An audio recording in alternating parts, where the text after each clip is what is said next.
হচ্ছে। স্বরাষ্ট্র উপদেষ্টার পদত্যাগ, তাকে এখন অপসারণ করতেই হবে। হনু হয়ে যাওয়া সমন্বয়কদের মুখে একবারও শুনি নাই যে নারীদের আন্দোলনের ভূমিকার কথা। এই লালমাটিয়ার মোহাম্মদপুরে ঠিক এখানে গত 2 দিন আগে আমাদের 2 শিক্ষার্থী বোন, আমাদের 2 বোন মবের হাতে বিশ্রী ধরনের নিপীড়নের শিকার হয়। শুধু এই একটি ঘটনাই নয়, আপনাদের মনে করিয়ে দিতে চাই 5 আগস্টের পর থেকে, এমনকি ইন্টারিম সরকার ক্ষমতা গ্রহণ করলো যবে থেকে, স্বরাষ্ট্র উপদেষ্টা একবার বদলানোর পর থেকেও সারা দেশ জুড়ে ছিনতাই, ডাকাতি, খুন, ধর্ষণ, নিপীড়ন, মব জাস্টিস এই ধরনের ঘটনাগুলি ঘটেই চলেছে, বরং এক ফোঁটাও কমেনি। এর মাঝে আমাদের যে স্বরাষ্ট্র উপদেষ্টা জাহাঙ্গীর, তিনি নির্লজ্জের মতো ঔদ্ধত্য দেখিয়ে একদিন রাত 3টায় সংবাদ সম্মেলন করে বললেন যে দেশ ঠিকই আছে। তার সেই সংবাদ সম্মেলন বন্ধুরা আপনারা যদি চোখ বন্ধ করে শুনতেন তাহলে আপনাদের মনে হইতো এটা আওয়ামী লীগের আমলেরই কোনো মন্ত্রী। কেবল আওয়ামী লীগের জায়গায় বিএনপি জামাত বসবে।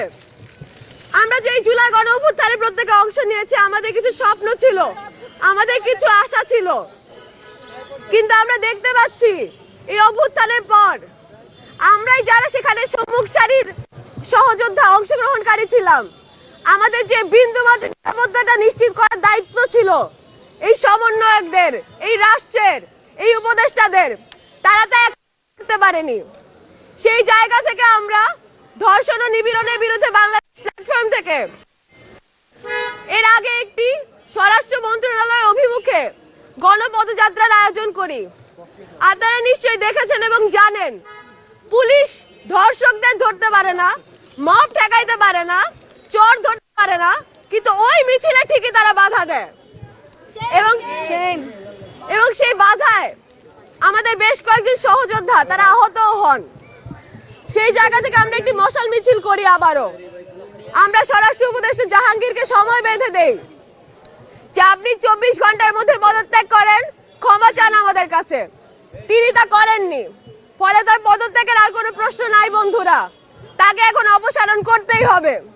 ইউনূস সরকার, ইন্টারিম সরকার, সমন্বয়করা নতুন রাজনৈতিক দল, আপনারা জুলাইয়ের কথা বলেন, আমরা জুলাই বলতেছি, আমাদের কথা শোনেন, জাহাঙ্গীরকে ফালাই দেন। জাহাঙ্গীর আমাদের নিরাপত্তা দিতে পারতেছে না। জুলাই অভ্যুত্থানে আমরা যারা নারী যোদ্ধারা ছিলাম, তারা ফ্রন্ট লাইনে ছিল এবং নারীদের যেই আন্দোলনের যতটুকু স্টেকটা, সেই বড় বড় হনু হয়ে যাওয়া সমন্বয়কদের মুখে একবারও শুনি নাই যে নারীদের আন্দোলনের ভূমিকার কথা, তাদের অবদানের কথা। কিন্তু তারা এখন শুধুমাত্র দল গোছানো কেন্দ্রিক কাজ করা ছাড়া এবং চুপ করে থাকা ছাড়া আর কিছু করে না। কোন রকমের নিপীড়ন, ধর্ষণ, ছিনতাই, খুন এগুলোর বিরুদ্ধে কোন রকমের কথা না বলা যেই সমন্বয়করা, তাদের কাছে আমরা এখন বলছি যে আমরা জুলাইয়ে নারীরা যেভাবে ফ্রন্টলাইনে ছিলাম এবং দেশের ভালোর জন্য রাজপথে নেমে এসেছি, এখনো আমরা রাজপথে আছি এবং যেই নারীরা নেমে এসেছিলাম জুলাই আন্দোলনে, যে একটা বৈষম্যহীন সমাজ তৈরি হবে, একটা বৈষম্যহীন রাষ্ট্রে যেখানে আমরা নিরাপদ থাকবো, নারী শিশুরা নিরাপদ থাকবো, সবাই নিরাপদভাবে বাঁচতে পারবো। শুধুমাত্র এইটুকু দাবি নিয়ে আমরা নারীরা তাদের জান দিয়েছি, গুলির সামনে বুক পেতেছি। অথচ জুলাই অভ্যুত্থানের ঠিক পরবর্তী সময়ে রাজনৈতিক টুল হিসেবে নারীদেরকে বিভিন্নভাবে নিপীড়নের শিকার হতে হচ্ছে।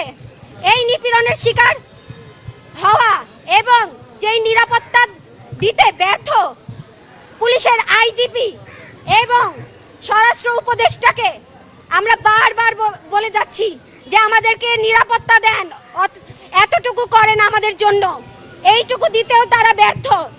এবং এই স্বরাষ্ট্র উপদেষ্টা একদম দায় সারাভাবে সাধারণ জনগণ যেভাবে মব উস্কানোর মতো কথা বলে, এবং এই স্বরাষ্ট্র উপদেষ্টার মুখেও আমরা এই লালমাটিয়ায় ঘটা যে ঘটনাটার কারণে আমরা আবার আন্দোলনে নেমেছি, তখন তিনি বলেন যে এটা তো সবার জন্যই সমান। এর মাধ্যমে বোঝা যায় যে তিনি যেই মবটা হয়েছে নারীদের বিরুদ্ধে, এই মবের আরেকটা উস্কানিদাতা। হ্যাঁ, এবং এইটা আমরা বিরোধিতা করি এবং এই প্রতিবাদে আমরা আজকে জড়ো হয়েছি স্বরাষ্ট্র উপদেষ্টার পদত্যাগ, এবং আমাদের এক দফায় পরিণত হয়েছে স্বরাষ্ট্র উপদেষ্টার পদত্যাগ।